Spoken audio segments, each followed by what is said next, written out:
Bismillahirrahmanirrahim. Assalamualaikum warahmatullahi wabarakatuh. Hamdan wa syukranillah, salatan wa salaman ala rasulillah, amma ba'd. Bulan yang dimuliakan Allah, bulan di mana dilakukan dua keutamaan ibadah, yaitu ibadah kurban dan juga ibadah haji, yang bagi umat Islam yang tidak sempat melaksanakan ibadah haji, maka dianjurkan untuk berpuasa pada tanggal 9 Zulhijjah atau yang dikenal dengan puasa Arafah. Maka bulan Zulhijjah ini merupakan bulan yang sangat mulia di sisi Allah Subhanahu wa taala, sekaligus bulan penutup di antara 12 bulan perhitungan Hijriyah. Bulan ini merupakan bulan di mana kaum muslimin melakukan ibadah yang kita kenal dengan dua hari raya. Di antaranya adalah hari raya Idul Fitri dan juga hari raya Idul Adha. Hari raya ini menceritakan tentang sosok seorang nabi dan rasul yang menjadi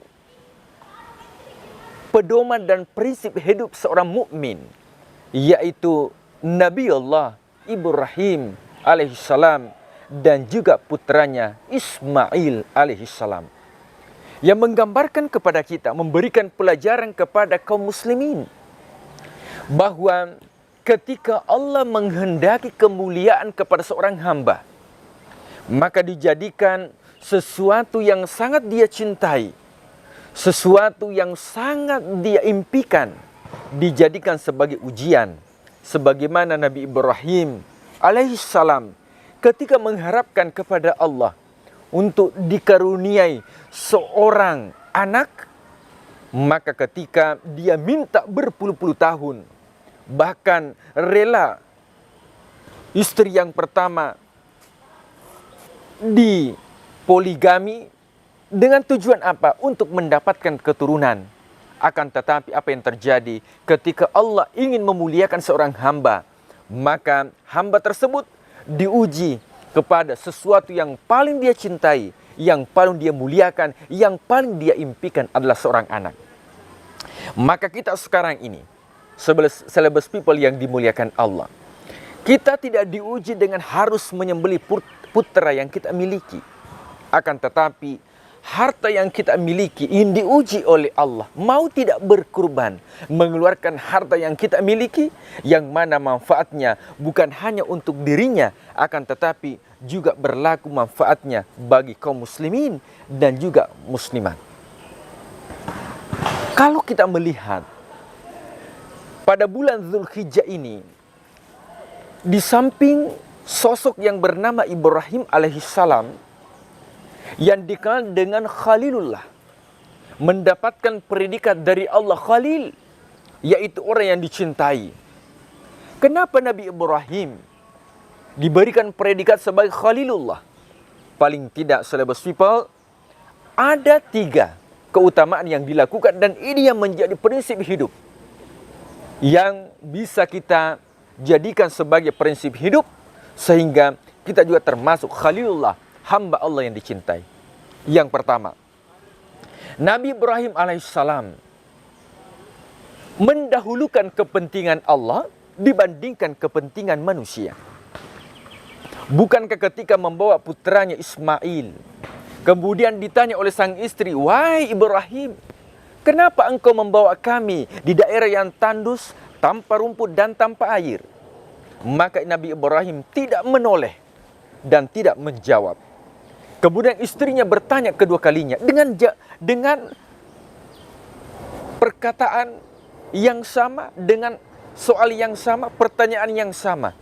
Akan tetapi Nabi Ibrahim diam 1000 bahasa. Akan tetapi ketika sang istri mengatakan, "Apakah ini merupakan perintah dari Allah?" Maka Nabi Ibrahim langsung menjawab bahwa ini merupakan perintah dari Allah. Maka untuk mendapatkan cintanya Allah, sebagaimana yang dikisahkan oleh Nabi Ibrahim, sosok yang paling utama, pemeran utama ketika masuk bulan Zulhijjah, maka yang pertama, dahulukanlah kepentingan Allah dibandingkan kepentingan makhluknya. Terkadang kita tidak melakukan kurban karena kita mengatakan masih banyak yang perlu kita biayai. Akan tetapi ketika kita mendahulukan potongan Allah dengan berkurban dibandingkan potongan makhluknya, maka Allah akan memberikan rezeki. Wa may yattaqillaha yaj'al lahu makhrajan. Siapa yang bertakwa kepada Allah akan diberikan jalan keluar. Wa yarzuqhu min haitsu la yahtasib, dan juga diberikan rezeki tanpa disangka-sangka. Ada rezeki yang diberikan oleh Allah dengan hitung-hitungan, maka Allah juga memberikan hitung-hitungan. Matsalul ladzina yunfikuna amwalahum fi sabilillahi kamatsali habba. Siapa yang berinfak, siapa yang bersedekah, maka akan diberikan 7 tangkai. Maka ini hitung-hitungan kepada Allah, maka Allah juga menghitung rezeki dan pahala yang diberikan kepada kita. Tapi ada yang paling tinggi, yaitu orang yang berbuat baik, orang yang bersedekah tanpa hitung-hitungan kepada Allah atas rezeki yang dimiliki, maka Allah akan memberikan ganjaran bi ghairi hisab, tanpa batas, unlimited bagi orang yang mengeluarkan infak dan sedekah, melakukan kebaikan tanpa hitung-hitungan kepada Allah. Yang kedua, kenapa Nabi Ibrahim mendapatkan kemuliaan? Karena Nabi Ibrahim tawakalnya kepada Allah luar biasa. Terkadang kenapa banyak orang yang melakukan korupsi? Kenapa? Karena dia menganggap bahwa rezeki itu didapatkan dari pekerjaan. Rezeki itu didapatkan karena bekerja. Padahal sebenarnya wa ma min dabbatin fil ardi illa 'alallahi rizquha. Semua sudah ditentukan oleh Allah. Maka kita bekerja bukan karena untuk mendapatkan rezeki, tapi kita bekerja karena ibadah. Sehingga Nabi Ibrahim AS tawakalnya kepada Allah luar biasa. Maka dia serahkan semua kepada Allah setelah melakukan usaha yang maksimal. Makanya bentuk ketakwaan itu, selebes people yang dimuliakan Allah. Kenapa Siti Hajar mesti 7 kali dia bolak-balik antara Safa dengan Marwa? Kenapa bukan 2 kali? 2 kali kan sudah cukup. 4 kali kan sudah cukup. Kenapa mesti 7 kali dia harus bolak-balik antara Safa dengan Marwa untuk mencari air? Memberikan pelajaran bagi kita bahwa batas maksimal yang dilakukan Hajar pada saat itu adalah 7 kali. Maka datang pertolongan Allah. Maka untuk mendatangkan pertolongan Allah, lakukanlah semaksimal mungkin sampai betul-betul tidak ada lagi daya dan upaya. Maka pada saat itu akan diturunkan rezeki dari Allah Subhanahu wa ta'ala, akan diturunkan pertolongan dari Allah.